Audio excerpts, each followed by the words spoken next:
All right, well, welcome. Glad to see everyone this morning. So excited to have you all here. Some of you were with us yesterday and through the week, so hopefully we'll have a little continuity as we go forward. So let's go ahead and get kicked off. As we talked about yesterday, our sessions in this track, we're kind of following along the customer journey, not specifically, but touching upon different topics that matter in that digital customer journey. And today we're going to be talking about self-service, and in particular, self-guided tours. And some of you may be wondering, well, why the heck is that important? And why would we really delve into this? So I'm going to start this morning with a little bit of a tee up around self-service outside of our industry and just as humans, what we've become accustomed to in terms of self-service. So we showed this slide yesterday about how we have changed as consumers, and we call them prosumers, right? Because it just sounds a little bit sexier. But basically what it means is we expect everything on time, at our fingertips, any disruption to me trying to get access to information or any lack of transparency, I get super annoyed, right? And I just will not work with that brand. And a couple of the highlights of that were self-service 24/7 access, right? That's really important to me as a consumer. And that applies in our industry as well. But when you look at how we engage with our buyers, and this came up yesterday, Roxanne made a good point yesterday about, we go to all this trouble to generate interest and connections and get people. We want the phone to ring or we want them to come see us, but then we don't bother to be there and be present. So when you look at the number of visits to our sales centers or model homes, 25% of them come after hours, after our open hours. And it makes sense, right? Because we're working, we're busy. We can't necessarily go, in that 9 to 5 or 9 to 6 window that we typically offer. And that carries over to calls. So when you look at calls that come in, at least 20% are after hours. And as we all know, people are not going to leave a voicemail, and they're probably not going to call you back. So we're missing that window if we only answer the phone according to our timelines and what's convenient for us. And then this was absolutely fascinating in terms of chat. 40 to 50% of the chats, if you have a chat bot on your site, come after hours. People are looking at homes online at like 1 o'clock in the morning, which, kind of makes me wonder about their lives, but, that's when they have time, right? Or that's their cycle. That's when, they're ideating and the kids are in bed and they actually can go do that. So the question is, if you don't have chat and somebody's on your website and they have a question or they need help, how are you dealing with that? And you're probably not. They're just kind of moving on, and you never know, that happened. So we have evidence of people trying to engage with us when we're not available. And self-service actually isn't just about convenience, right? So it's not just about being available in those off hours and accommodating that. There are some real psychological things that happen in the world of self-service. So a few examples for you. McDonald's, when they went to their self-serve kiosk, found that the average check size was 30% larger. And 20% of the customers who didn't order a beverage ended up ordering a beverage because the kiosk never forgets to upsell, right? They never forget to say, you want fries with that? I had to say that. That brilliance, it just pops in my head sometimes. But, it makes sense, right? So you think about your own activity. Taco Bell, self-service app, 20% larger. And again, it's just, you're there, you're ordering, you can do it. And Cinemark, right? Movies, right? We didn't think we could spend more in terms of, popcorn and drinks, but again, you'll spend more if you can self-serve. And then another example is Chili's self-service tablet. 20% increase in revenue. So this is significant. So this isn't just about, hey, we want to be friendly and we want to be nice. It's about letting people explore and self-serve. And then a couple more examples for you, and I love this one. Liquor stores, when they found if they gave you kind of a self-service tool, you would spend more. And a lot of it was about, you might not know the fancy pronunciation of that wine that you love. And it's super embarrassing, okay, at least for me, to try to go up to the counter and say, I have this amazing wine and I know how it's spelled, but I'm not even gonna try to say it, right? It's embarrassing, right? You don't wanna be unsophisticated.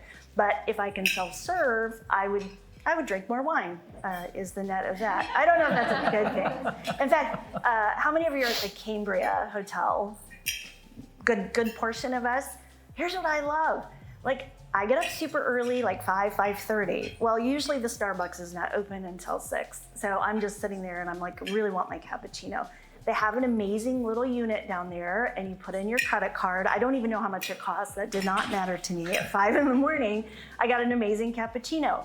Was I angry that I didn't have a barista to serve me and put my name on my cup? No, actually, I don't want to engage with anyone at 5 o'clock in the morning, right? So it's just an example of people actually would prefer that scenario. Another one, and I can so relate to this one, when you order pizza online, you end up spending way more and ordering items. People are embarrassed to ask for the big pizza, cookie, right? That's embarrassing. But you will order more calories, you will order more items, and then JoAnn was saying, it's really embarrassing when you place a, to-go order, a delivery order, and they go, is that for 5 people? No, that's just me. Just utensils for 1. I mean, it's really embarrassing, but you could go on and you can ponder over your decision. So it isn't just about convenience, which is super important, and catching those connections, you actually can get more revenue. And we have a design center session later today, and then we know that. We know people spend 30% more when we give them an online design center. That's a fact.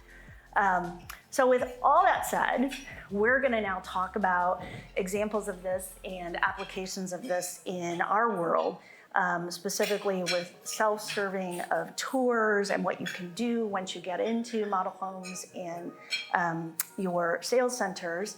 And we have an amazing set of panelists. So we have Barrett from CEO from NterNow. And we have Greg from Blue Tangerine, and we have Courtney from Kindred, and then JoAnn from Crestron. So these people are going to do a speed round perspective on different slices of the whole concept of self-serve. So I am going to turn it over to Mr. Barrett, who, by the way, was on the 40 under 40 list. Oh, so, you added that on there. I did. Thank you. We have celebrities on our panel. All right, so NterNow, our slogan is why wait, tour now. So, our mission for self-guided tours is to make sure that you're always open, you're always selling, and consumers have maximum convenience to see your homes anytime they want, sun up till sundown. All right, so here's self-guided tour, sort of the 101 experience here.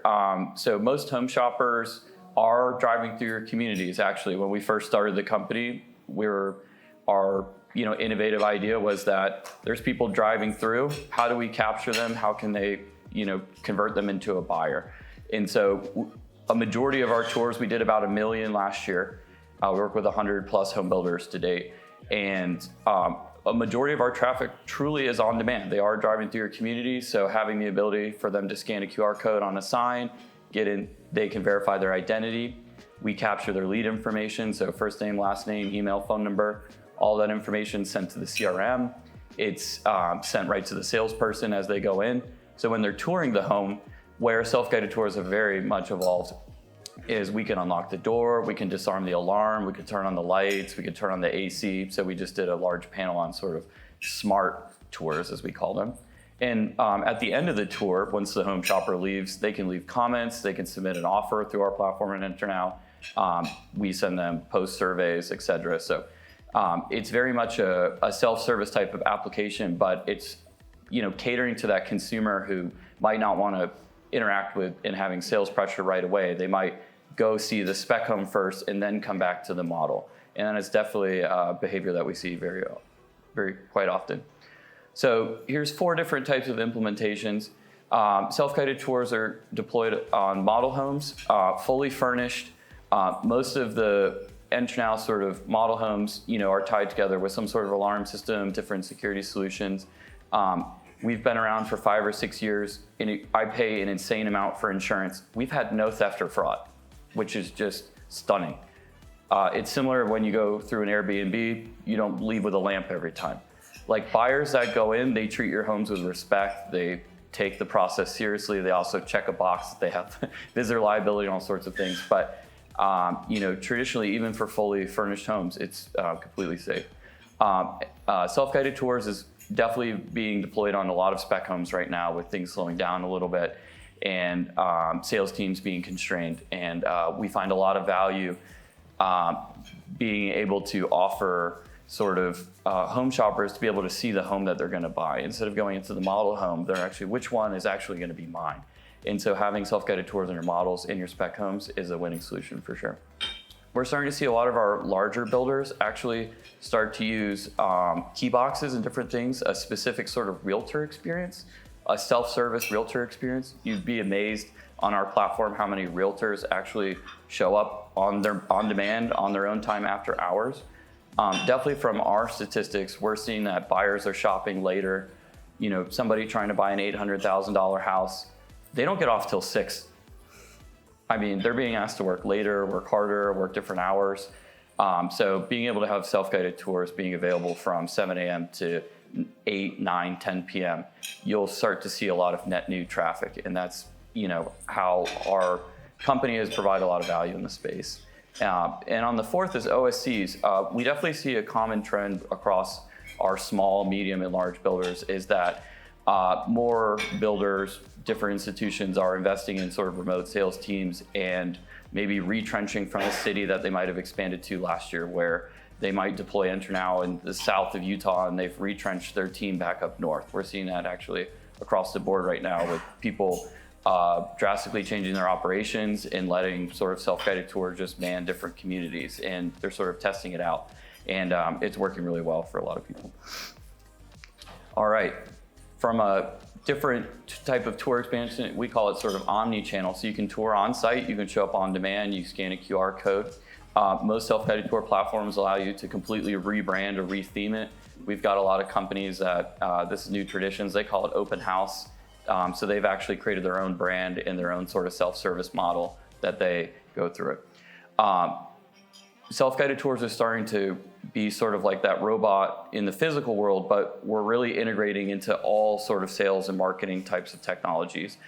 So the listing services are now providing self-guided tours directly in their platform this year. So you'll be able to book a self-guided tour, actually retrieve a code through Zillow, New Home Source, and Realtor.com.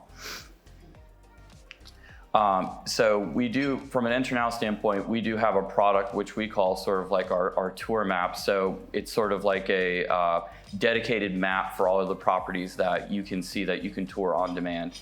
And when this is implemented for a home builder, we see a huge spike in activity. If you compare that to like a form to fill out to call a salesperson, like people on your website, you'll be able to convert a lot more leads when they can actually take that sort of self-service model like you were saying. This is something I can do on my own, I can come by anytime. This gets a lot more engagement than a traditional sort of click to call a salesperson flow. All right, so just highlighting 2 of our builders where they started to leverage self-guided tours, and they took the efficiencies of remote access to sort of the next level. So CBH on the left, they have their self-guided tour product called TourNow, and then below it is Reserve Now. And so they've retrenched all of their models, they've retrenched all of their salespeople from the field, and they operate very remotely now. So everybody, we see a huge amount of people that will take a self-guided tour and then reserve online directly from their website. It's like sort of fully integrated into their flow. So it's a balance between reservations and tours. And on the right, Century Complete, pioneer in the sort of online buying space, but it's their entry-level brand. The homes are very affordable, and you basically book a tour, you put in a contract, you either see the home or you don't, but self-guided tours is even integrated into their closing process, where they don't have that many humans in the field anymore in terms of sales staff. So how do you actually give the homeowner access to their actual home that they bought online? They're actually tying that into our self-guided tour platform because we have remote access to that home. So in the closing email, they even get a code to even do the last mile of part of their journey. That's how decentralized they're starting to operate on that entry-level product that they have. So how sort of self-guided tours help sort of all functions of a builder. We're starting to see self-guided tours get activated very early into construction, like milestone 6 out of 10 as an example. It's not available for tours, not available for sale, but it's being used a lot by construction, trades, third-party contractors. They're actually using our remote access technology to keep track of audit schedules to make people show up on time. And what they found is that people weren't showing up on time. And so their schedules actually, once you start to audit that and you get people there on time, the schedules start to get a little bit more efficient. And then when the home is available for tour, it's in just sort of self-touring, which it's designed for sales and marketing. I just gave that example about Century Complete, where our technology is starting to get tied more into even the homeowner experience when they transition over the smart home equipment, when they're going to see their home for the first time. They might have bought it online, et cetera. And our platform is starting to heavily be used by rentals. So a lot of our home builders now have a rental division. And so self-guided tours helps on the leasing front. It can also help with a resident as they're staying there, they're using their smart home technology. And then when they move out and a home goes under maintenance again and the cycle's starting all over again, it all ties into the same type of technology. So there's a lot on this slide, but the idea with self-guided tours is that every week we have a new integration coming out from an NterNow standpoint. So, we're integrated into home builder websites with Blue Tangerine. We're connected with Inugo with virtual tours, into community site maps, into Outhouses system, into Focus 360, all these different platforms, because more and more of the digital experience, you get a digital brochure, great, you've picked out the options, now let's go see the home. So the ability to get a code to go into the home directly from other platforms, even outside of NterNow. So self-guided tours is really starting to integrate into all these different platforms. In terms of the in-person touring experience, this is where we're getting a lot of integrations where I'm in this empty house, what do I do now? So we sort of have a platform called pathfinding, so we can do like a little checklist of where you go in the house. So let's just say you have an AR or VR or a sales kiosk or something in the home. We can help navigate the home shopper to that. So some of our home builders are experimenting with new technology in some of their specs. Instead of just an empty house, it's like, how do I put a sales kiosk in here? How do I make this regular empty house a little bit more affordable for a self-guided tour? So having that type of experience is definitely like an aha or wow moment to a home shopper who's used to going through resale, navigating with their agent. They walk in on demand into this spec home that they might purchase, and it has a sales kiosk. It has the option to do like augmented reality or VR headset. There's definitely a lot of sort of cool things happening. And even post-tour, we automate into Novi Home, into their buyer communication to get updates on your home, to get updates on the closing piece. Into Lasso, it's automated into all CRMs. It's even going further down the chain now, where through the NterNow platform, people can submit offers, open doors interested in like being able to champion from your tour to help you with buyer finance or whatnot. And then one of our newest partners is actually in the digital closing space, Foundation. So self-guided tours, for instance, we just started by getting you in the home, and now we're fully integrated in online, into websites, even into leveraging our technology on the closing side, just by providing access as part of that last mile process. All right, we talked a little bit about immersive tours, so I won't spend too much more time on this slide, but more and more home builders are experimenting with sales kiosks. So as an example, a self-guided tour, we verify your identity. We're trying to mirror similar, like a luxury hotel experience. You walk in, your name's on the screen, the lights are on, the sound boops because you're inside, just gives you that overwhelmingly home feeling, or this is the home for you. And one nice part about self-guided tours, about 82% of all of our people that schedule and identify their verification and sign up for a profile will tour more than one home within an hour. So they'll go from one community to the next. The nice part, like the best sort of guide on setting up a self-guided tour program, is to have multiple communities, definitely multiple zip codes. A home shopper will just randomly find your homes and then try all the different zip codes, you know, all outside of Dallas as an example, where they'll go from one community just to see like the different traffic patterns or whatnot. And with self-guided tours, they can just come back on demand. They can come after work. They can bring their spouse back the next day. You'll start to see some of those patterns emerge when a program like this rolls out. And from an ROI standpoint, definitely where we get thrown into a lot of emergency sort of sales situations. So 28% of our tours happen after hours. So we will generate you a lot of net new leads. In between 90 days or 120 days sort of pilot, we'll at least be able to bring you one net new customer into one net new contract, and it will pay for the program for a year or two.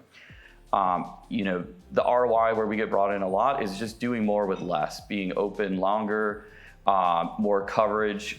If you had some sales turnover, it's a great sort of addition to the sales team that's still there.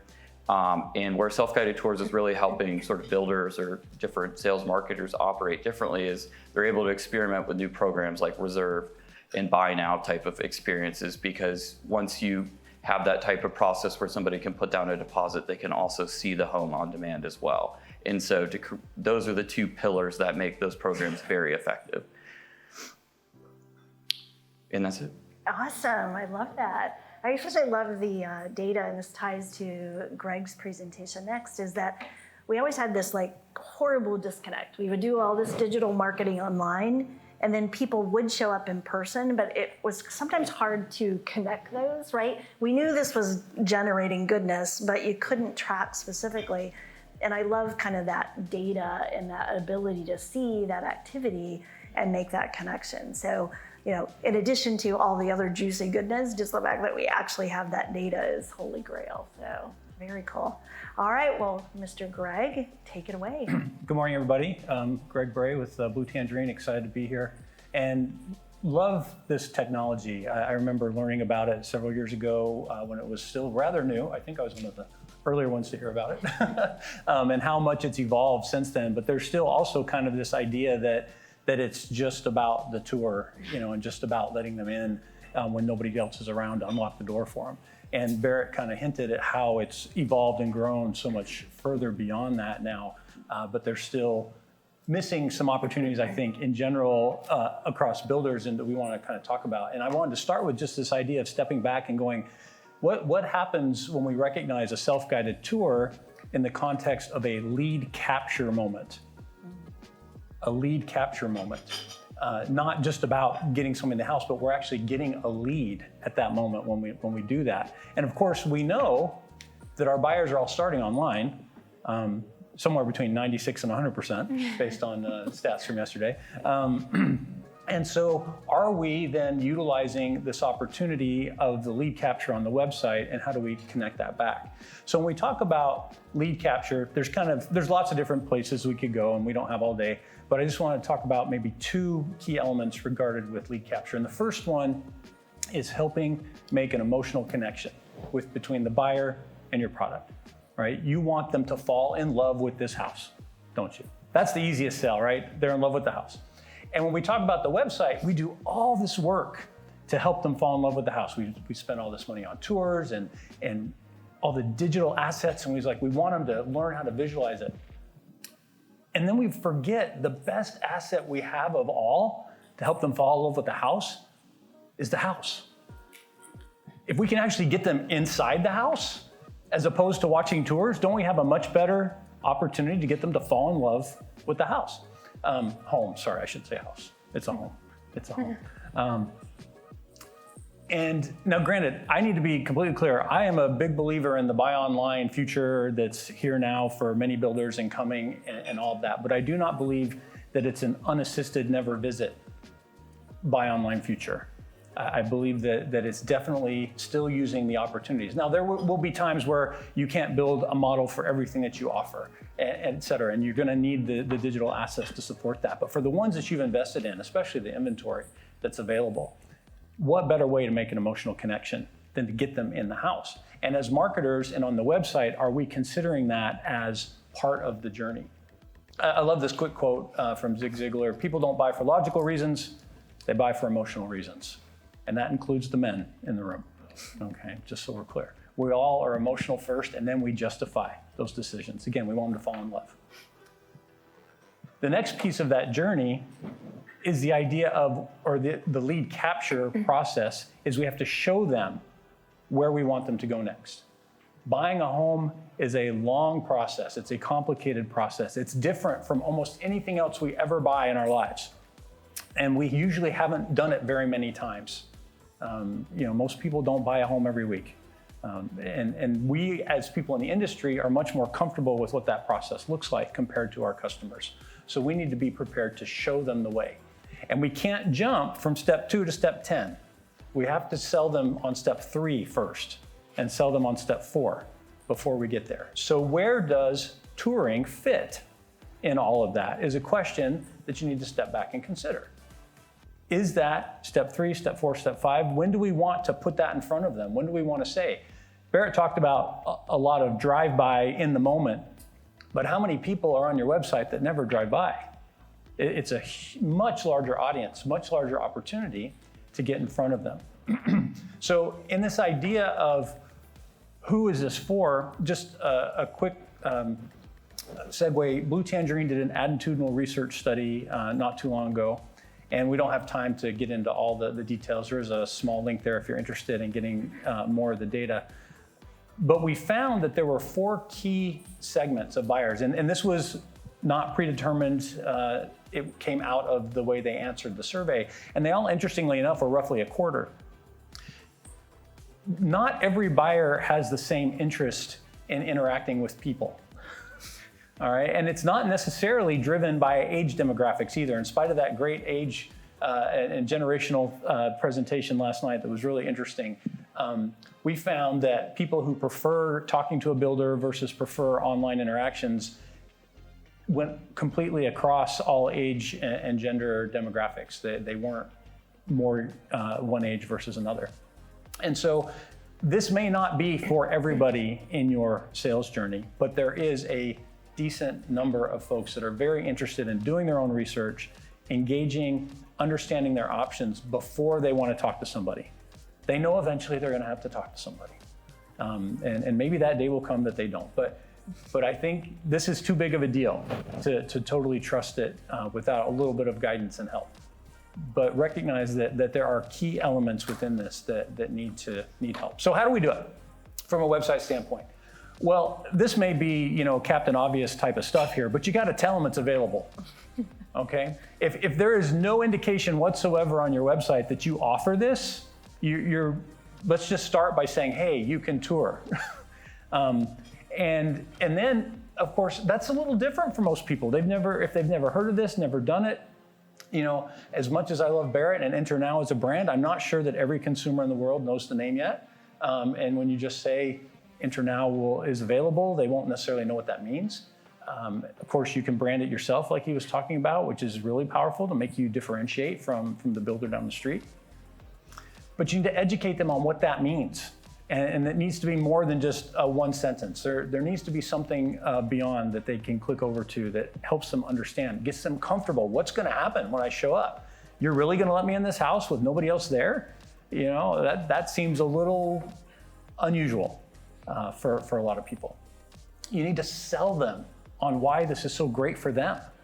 The benefits, right? What's in it for me is the great marketing question. Right? Not for the marketer, but for the buyer. But it's private, no sales pressure. Yes, you will really be there by yourself with nobody telling you why you should do something right now. The convenience, of course, the convenience is a huge selling factor of being able to go during the time. And I'll be interested to see at what point Barrett opens these things up at 2 a.m. for all these people that are doing their chats and want to tour in the middle of the night. We only have one client, actually, funny story.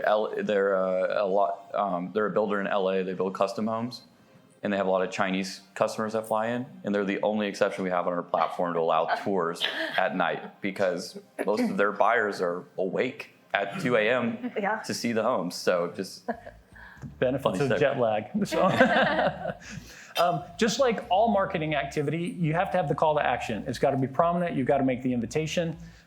Schedule a tour is a great one.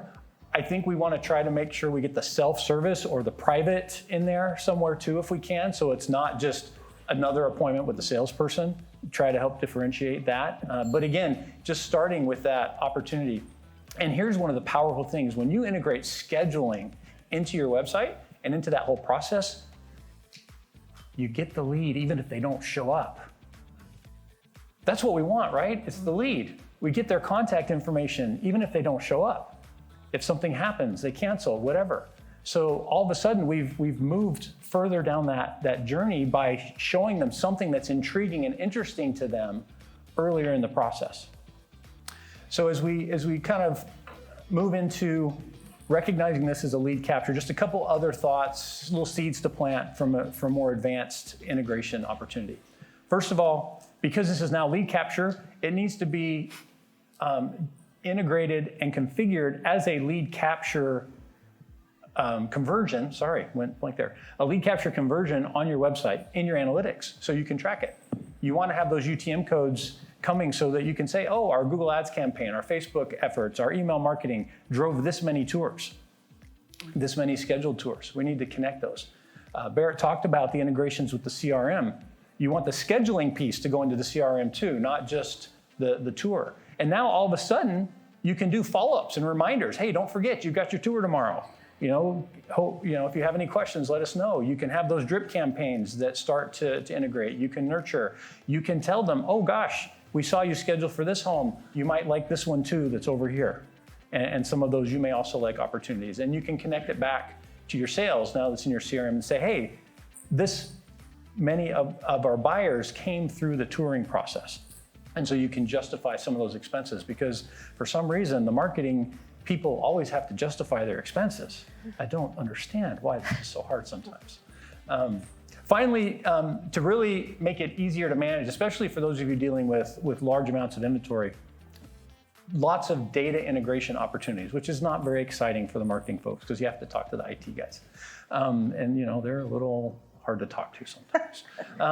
But we can, Barrett talked about some of those integration points. We can move data back and forth to keep the website up to date. Because as soon as we put this new little button on there, well, is that one really available for tour? Did we sell it yesterday? What's going on here? And we've got to be accurate. You don't want somebody scheduling a tour for the home that's no longer on the market. That's just going to create disappointment and everything else. So we've got to be able to tie together, keep things up to date, accurate, and be able to move that data back and forth between the platform where all the technology is happening and keeping the website up to date. Perfect, thank you. And I think, I just love how you drove home the point. We're trying to capture leads. This is the perfect lead capture. And this isn't just a looky-loo lead. This is somebody with the intention to come see it. It's like the holy grail. So awesome, thank you. All right, well, next up we have Courtney, who is actually using these tools. So we're gonna take it from theory to, wow, this is like a live scenario. So. Yeah, well, I appreciate it. I'm the marketing manager at Kindred Homes. You might be thinking, well, who is that and why are we up here?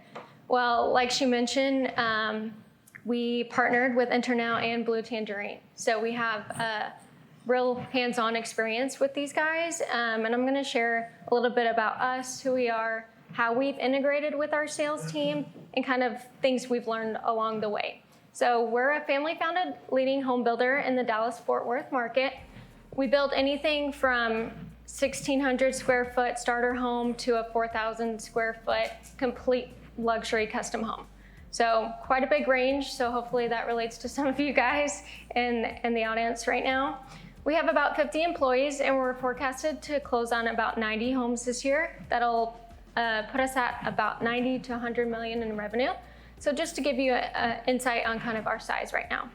So like I mentioned, we integrated NterNow into our sales process April of last year. So we just hit our 1 year mark. And then we launched our new website with Blue Tangerine in December of last year. So got really good insight on how those have come to fruition. So adapting to our sales team. When we first started, we only had 10 devices, and we had a lot more inventory than just 10. So we had to pick and choose our inventory wisely. We have model homes in all of our communities that we have a salesperson available. At that time when we just started, they actually had 2 days off. So our salesperson was out for 2 days and the model home was closed. Obviously, we did see those NterNow tours spike on those 2 days that they weren't there. So if you have a similar setup, just know that NterNow will be used, definitely on those 2 days. And when we first started, our website couldn't integrate with NterNow. I won't out who it was, but thankfully we have Blue Tangerine now, and we've really been able to integrate with our website, and I'll dive into how much that has impacted our tours. Like I mentioned, we've hit our 1-year mark, and that has resulted in 657 tours, which is huge for us. I mean, that is foot traffic to your door. You have the lead, you have their name, you have their phone number, and you can contact and follow up. Continuous growth, maybe you're sitting in the audience and you say, well, I have staff full-time. Well, eventually we got there too. We hired sales assistants in August, and I kind of braced for impact, thinking, okay, well, our NterNow tours are going to decline because we have salespeople around the clock now. Well, we actually saw the opposite happen. Yeah, Barrett's happy about that. But 5 months prior to having to not having assistants, we had 184 tours. That following 5 months, we had 243 tours. So that I wanted to point out because I just wanted to emphasize the demand that's actually there for self-guided tours. Doesn't matter if you have staff full-time or you have no one out there, right? You just have that spec home sitting. The demand is going to be there, whatever your setup is. Another thing with adapting to our team is we weren't really sure how they were going to react, because some guys that have been in the business for a very long time, they want that face-to-face interaction with the client. They don't want anyone to go around them. They want to talk to them. They want their sales pitch, and they want it right then and right now, right? Over time, we've seen that change. That mind shift has changed because, one, they're still receiving that critical information, their name, their phone number, and they can follow up. Whereas if that same person walked through your model home and they didn't want to give you their information, they didn't have to, right? You're not writing it down because you don't want to, you don't want to deal with the salesperson. Well, now someone can go self-tour, they give their information to NterNow, it leads back to the sales team. They might not know it at that moment, but they get that lead and they can follow up and see if they actually are ready to buy the home. Another thing that they've come around to is that they can work and collect leads when they're not even in their model home. When they're at home with their families, they're still getting leads. So I wanted to share this, what Chris had to say. He's one of our new home consultants. He said, NterNow, I feel, has bridged a gap that we had with buyers wanting to see the product without the pressure of speaking to a sales counselor. It helps us capture traffic we wouldn't be getting because the buyers didn't want to leave information. NterNow, being able to gather that information is critical to our job and gives us a better opportunity to secure sales. It's also helped buyers who don't have time due to their busy schedules to come in after hours. So 2 things, gathering information and then the convenience of NterNow, right? They can come at any time, even if our models are closed. I know it's a sin to show you this many numbers at 8 a.m., but bear with me. I am gonna go over it pretty briefly, high level, so we won't dig into all of it. But yeah, if you're in marketing, you're probably trying to gather as much information on the screen as you possibly can, because it gives you insight to what's actually working for us. And I know everyone's pulling out their phones now, like, what's working? Yeah. So on the left-hand side, and this is just year-to-date results, but on the left-hand side, you'll see our lead sources. So all of our leads and throughout all of our sources, you can see that over half are from online. You see realtors bring in about 22%, walk-ins about 10, and NterNow 6. You might be saying, well, it's not that many, a small percentage. Well, then you look at our sales and closing contribution and you see how much of a stake NterNow actually holds. 13.6% in our primary sources, and our secondary sources, 15.4%. So from that 5% of sources, lead sources, so all of our leads that are coming in, you can tell that NterNow leads specifically are more qualified leads that are coming through because they're actually resulting in sales. Where a lot of our website traffic, as much as we love it, and we'll take as many as we can get, the quality is not always there. Whereas with NterNow, we've seen the quality is really there, and we've seen them convert really easily. Another items I wanted to point out is diving into that online registration. I know it's the thing you're most interested in because it's 55% of our leads. Well, when you dive into even our secondary sources, our Google ads are 5%. NterNow is at 15%. And we spend a whole lot of money on Google ads, don't we? And Zillow at 7%. So I just wanted to put that in comparison to what actually converts, and to know that even if the lead volume might be low when you're first starting at NterNow, just know that it's a qualified buyer still coming out to look at that. So how do we maximize our impact with NterNow? So thankfully, like I mentioned, we launched with Blue Tangerine, our new website. Prior to that, we only relied on NterNow signage, and they do a great job on signage, but that's basically anyone that was already in the community. And so by actually having it on our website, people know that it exists. They're able to attain that information that they didn't know prior, and they can completely disengage from our sales team. I know it's scary, but it comes back to your team. I promise it does. So I wanted to know here, 4 months before launching NterNow with our website, we had 179 tours. 4 months after, we had almost 300 tours. So it just shows the impact that a website can have with integrating self-tours. Another thing, and I know Greg mentioned this too, is prioritizing data integration. These tours are great. You could have 300 of them coming through, but if it's not getting to your sales team, it's going nowhere, right? The idea of following up and leads coming in and we can't even respond with an email, all of this is just wasted money if we can't actually get it integrated into our CRM so that our sales team can follow up. So make sure if you're going this route, have a good website that can really focus on that data integration. So how we maximized our impact on our website. So 2 screenshots of our current site. And then the bottom one is when you click into schedule a tour, these are the 3 options that it shows you. It's call us, schedule an appointment, and you can request your desired date to tour, or you can do NterNow, visit by myself completely alone. And like Greg mentioned, strategic implementation of calls to action. The more calls to action, I think personally, the better. 4 main topics to focus on with calls to action is make sure they're easily accessible, user-friendly, of course, and have a variety of options. You can see from the top right screenshot, we've got a call button at the top, a favorites button. They can fill out their information, save their home that they love, come back to it while they're still searching other communities.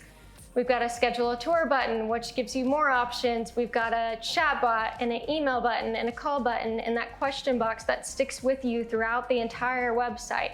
I mean, there's a million ways for this lead to convert, but the most important part is that they can pick a tailored one that's their preference, right? It's not just a call and that's your only option.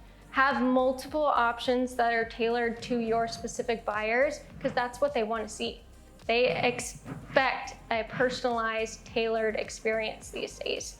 That's the number one thing we've learned, is to have a tailored approach for your diverse buyer profiles. Understand your buyer preferences. You know, it's not a one size fits all anymore. And I think about that Kroger, which I don't know if anyone's familiar, grocer. They moved all of their checkout to self-checkout during COVID times. And they just announced, I think it was maybe in the last year, that they're doing a huge hiring of cashiers because they saw a big decline in sales and a bunch of feedback, negative feedback about, well, I don't like self-checkout and that's inconvenient and all these problems with it. So they made so much effort to get these self-checkout options available in all of their stores. And they're having to go back because they had buyers that was their preference. Me, I'm not gonna out myself, but millennial. I'm a self-checkout every single time. I will not talk to anyone if I don't have to. So make sure with this new generation coming up and buying homes, they have that ability, or else they're gonna go to someone else. They don't wanna even call their doctor anymore, right? To schedule an appointment. They're going on their app, sending a virtual appointment. I'm not coming in either if I don't have to. Just send me a link, I'll join it, right? So just make sure it's a tailored approach to all of your profiles. You've got your traditional buyers, you'll still see those. They prefer a call-in. Your middle ground buyers, they'll often reach out to schedule an appointment, kind of what you see with a pre-owned home. And then this new age buyer, which is so fun. But they gravitate towards self-guided tours. And why that's important is it really fosters positive experiences for their purchasing decisions. And it's a personalized experience, and that's what they're wanting out of this. I mean, you see it across different industries. Everyone's become more personalized in how they approach their shopping experience. What's another point to that is hearing from our sales team of what they've learned. With knowing your preferences, you have to know that through the entire sales funnel, not just when you capture it on your website or through NterNow. That's great. You've reached them. You've got their preference. They've picked a self-guided tour, but remember it when it comes down to the sales funnel, because our sales team will come to me and be like, well, I'm reaching out to all these NterNow leads and they just won't respond. They don't want to talk to me. I'm like, sounds about right. I mean, they didn't want to talk to you at the beginning. And it's no shame on the salesperson, it's just their preference. But make sure you're still following up with those leads, because I can tell you, if you're not, the next builder is, and they'll be top of mind when that buyer is ready to buy. But they're going to come to you when they're ready, because they value their independence. They value that autonomy that they have. And it's just really important to remember that, not just at the beginning, but all the way through the sales funnel. So that's definitely one little quirk that we've learned along the way, just to get a real good buy-in from not just your marketing team, but your sales team as well. Another just key topics about customer profiling benefits: efficiency, loyalty. If they feel like they got a personalized experience from you, they're gonna come back. Cross-team collaboration, like I mentioned, sales team's got to get on board. And it boosts your sales, like the Kroger example. I mean, people want what they want. And if they don't have it, if they are forced to call in and they're a millennial, they're going somewhere else, right? And gathering insights. I know the more data, the better. And NterNow does a great way of capturing all of our leads and our traffic. So make sure that you're looking back at it and not just having it follow through, right? Look back at it, see the trends, see what you could implement better, and improve for the future. Yeah, hope that was insightful. Oh, that was awesome. And I honestly, truly could not recommend these two enough. They've been great partners. If you're looking for someone who really supports you and wants you to be successful, these two have really showed us that, and couldn't recommend them enough. I promise they're not paying me to be up here. Oh, that was really great. And I just love how you capture it. It's like, just give them all the different ways to connect with you, and let them do it their way. That's just how we are as humans. Yep. And that's why we know AI and robots are not going to take over the world, because we're just too unique. We're too diverse, definitely. Yes. Excellent. Thank you. All right. Well, next up, we're going to go to JoAnn, who is going to touch upon a topic that Barrett mentioned, which is, once you have them in, what do you give them to do, and how can you connect with them and engage with them and give them all of that. So I will let you take it away. Thank you so much, Melissa. Yeah, so creating the immersive self-guided tours, it kind of sounds like an oxymoron, right? A self-guided tour is such because it's whatever that user is going to make it to be. So I'm here, so Crestron Electronics, we are a brand, the only brand actually that engineers, manufactures, and then supports the full facet of your intelligent home. So we're going to talk a little bit about how to use those technologies, how to leverage those technologies in creating this experience for your prospects out there. So we'll go through, we touched on a lot of this, the smart sales experience, really using some of that data that we're gleaning from these leads and from that back end there. We'll go into the data-driven prospect experience, the seller experience. I'm sorry, I'm skipping around a little bit. So the smart sales experience and then the virtual experience. I'm very excited to show you a little bit about that because that's going to take us a little bit outside of the box. I called it the virtual experience, but it's more your sales center experience. And we'll go into that in just a couple of slides.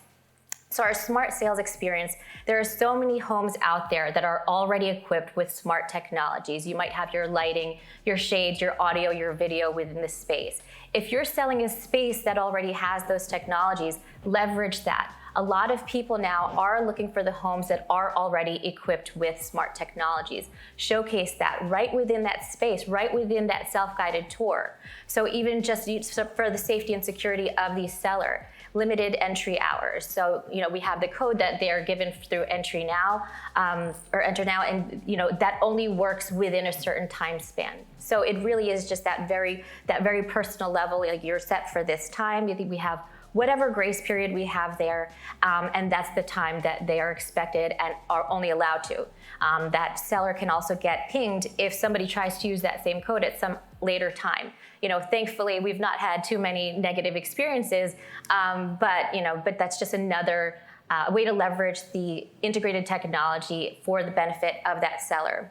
And even these limited entry areas, when you have a home that is integrated with access control throughout the space, we're able to utilize that in these self-guided tours. So we want them to be able to, we want your prospects to be able to wander freely, to really be able to, again, self-guide their own tour. It's self-service.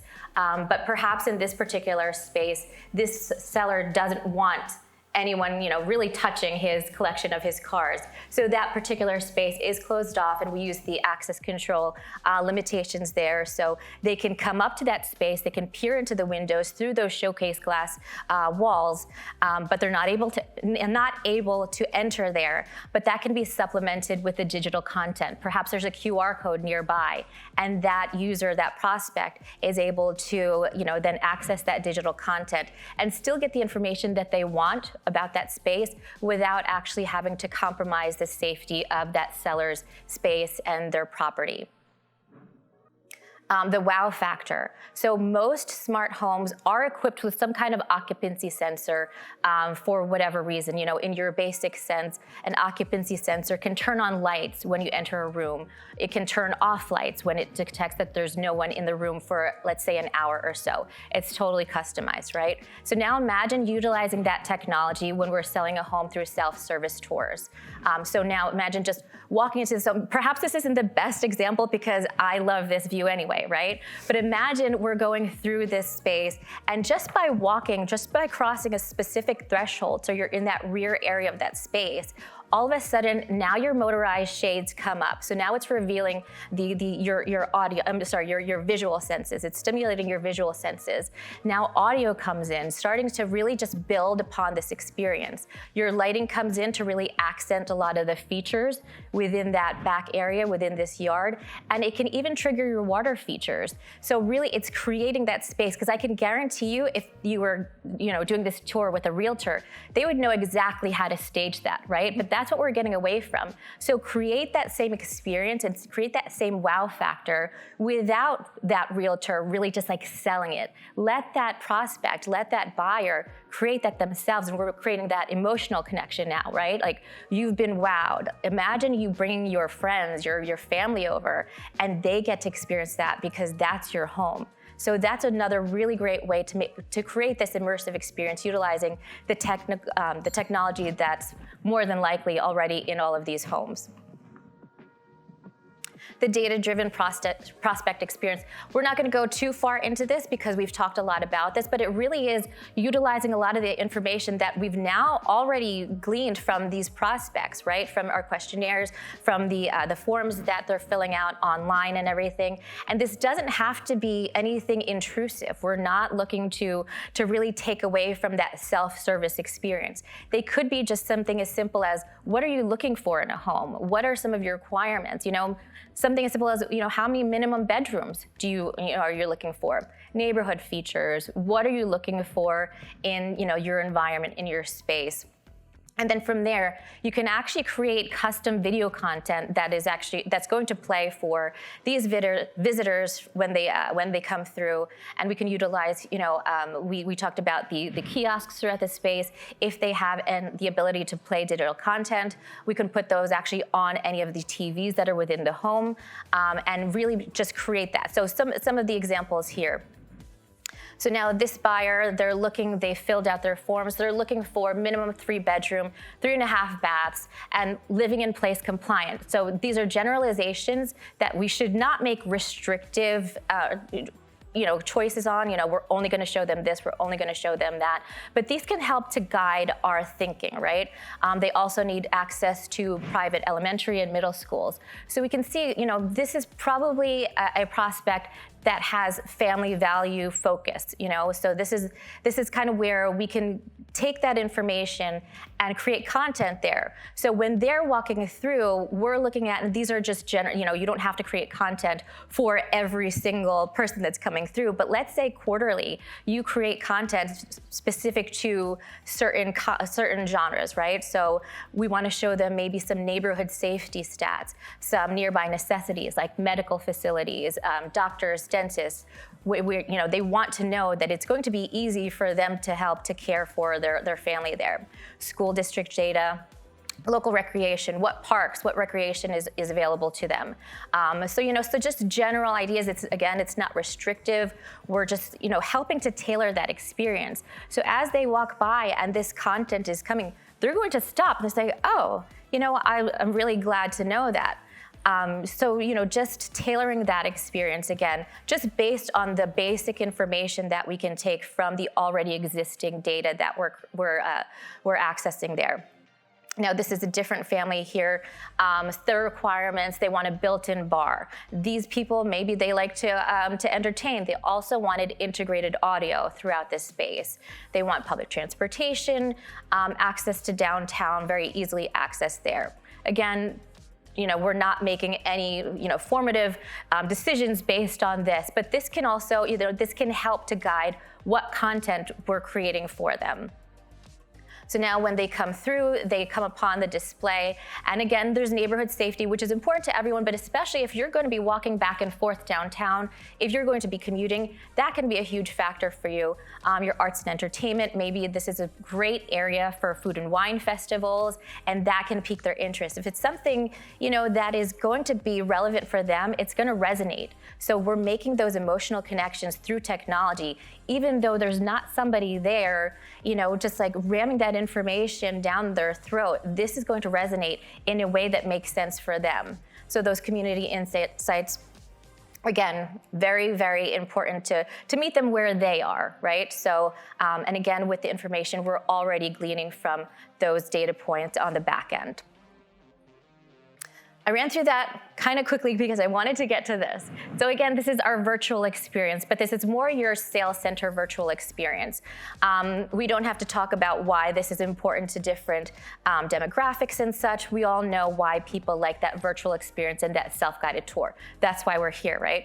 But we're going to talk about this in terms of near-field communications, that near-field communications technology. So has anyone here used their credit card like at a tap-to-pay setting like in the store? Right, so that's your near-field communications. You have your chip. It's when near-field communications is really just, it's a communications protocol. It's a wireless communications protocol where when two compatible devices tap, they interact. Basically, to tap, they come into to contact. They're going to be exchanging the data exchange right there. Right, so you have your chip, you have your receiver, and that's where the data exchange happens. So we're going to talk about that in terms of this technology today and some really unique ways that we've seen this technology used in a sales center setting. So Crestron, if you come over to our booth, you'll see that we have all of the technology here today where we're looking at consistent experiences, right? So now we're going to go back to, we've been around for 50 years. A lot of our technology over the last 50 years is tailored to that customized experience. So we were able to utilize some of these customized technologies and applications in ways that are very unique. So we have a developer, it's a high-end developer in a major metropolitan city. Please note this is not the actual sales center. We weren't allowed to use the photography from the space, but it's a developer. It's a very high-end developer dealing in luxury, and they have this amazing sales center where you see throughout the space they have architectural models of all of the different developments that they have under their umbrella. So they've integrated the near-field communications within this space. So on the bottom of each of these architectural models is that chip. You bring that chip or that architectural model over to a pedestal where the reader is integrated in there. You put the chip, the model on top of that pedestal, and it's going to initiate and trigger an experience. We'll get into what that looks like in just a couple slides, but I wanted to show you that's a little bit extravagant. That's, that's like a different percent. I don't even know who's there, but they create this experience. This is like they welcome their prospects in. They give them champagne. They give them some very, some simple instructions like, hey, pick this up, put that there, get ready, So, and then they say, all right, they close the door. I'll be in the next room. Come get me when you have a question. So it really is, so these prospects are given the opportunity to just tailor what they're looking at, how they're looking at, and just could we possibly give them an iPad and say, press play for whatever video you'd like? Sure. But how much more fun is this, And they're going to remember that. They're going to tell their friends, like, hey, if you're looking for something in this city, go to these guys because it's gonna blow your mind. So we'll go into what that looks like. And again, it doesn't have to be that extravagant. And it doesn't even have to be this model, right? Where you have your architectural models. Maybe it's like for a smaller boutique space. Maybe it's a single family home. It could be anything that you dream it to be. And that's kind of where we're going with this, right? Think outside the box and see what's available to you to really utilize the information that you're getting, and then just create this virtual sales center experience for your clients. So again, we can scale that from, your single family home, and that's just going to, to play something on a single screen there. You can have it, go onto a smaller video wall, and then, be invited to speak right then and there, face to face, whenever they're ready, and tailor it that way. Scaling up a little bit further, maybe just a larger video wall. Maybe this is the space where you're seeing people that are not just coming, on their own. Maybe they're coming in larger groups. So again, just scaling up throughout the space and the possibilities. And then, just bringing it, again, maybe a little bit more into the experiential and that immersive experience. So again, we're going to stay with this example here and have the NFC chip right into the architectural models. We're putting that on the pedestal. And now, these are the experiences, right? So now, this video plays. It's good, for this particular one, this is in a city where, we know that this is a city that's known for its dynamic energy. So now you have your video, it's coming in, it's a lot of energy. The lights become a little bit cooler. So it's that cooler stimulating blue that we can do with our tunable LEDs. Now there's a narration telling you all about this space. In the background, subliminally, you have city noises. So it's really just beginning to create that space for you without being overly just like salesy. You're creating this, you can pause it whenever you want, whatever the case, but all of the different technologies are coming in to create this environment and this experience for you, not just handing you, a digital, brochure and just saying, thank you, hope to hear from you soon. Taking that a little bit further, now this is a space where this is a little bit more secluded. So now we're looking at the serenity of this balcony in this luxury high rise. So now this is the serenity of this space. Now the lights are going to become a little bit warmer. We're talking about, this like winding down how, we all know how like circadian lighting works, right? So taking those warmer lights in and creating that vibe within that space. The narration comes maybe in the background, it's pink noise rather than the city sounds, right? But it's creating that, again, that emotional connection to this space because it's making you feel that calm that you want in this high-rise balcony. Another step further, just really just immersing that person, that prospect in that space. All the technologies come together again. Your lighting is adjusting depending on what messaging we're trying to, and what messaging and what vibe we're trying to create here. The audio, again, it adjusts with the appropriate response, right? Is it stimulating or is this going to be a more calming effect here? And if you really want to take it there, this is what we're seeing at that sales center where they're fully enveloped in this space. They are all within this space. You can actually see the exact view from one of the balconies there. And again, we're doing that lighting. We're going to be creating that softer lighting when that person wants to understand that calming vibe that they're going to get within this space. The audio, again, responds appropriately, the lighting and all of that, so that we are really using all of the technologies here, giving that prospect the ability to really just create their own experience, but really just surrounding them and really creating that connection through that technology so that it really does, again, just resonate and create that entire environment and that experience for them. JoAnn, this has been so great. I want to hang out with your clients. I actually am thinking we just need to hang out a lot more. That was amazing. And I am getting the nod because you all are on a very strict schedule. So we don't have time for Q&A, but we'll be around and you're going to hook up with your group and then we're going to see you back here for the lunch session as well. So thank you so much. Thank you to our amazing panelists. It was awesome. Enjoy your morning. Thank you.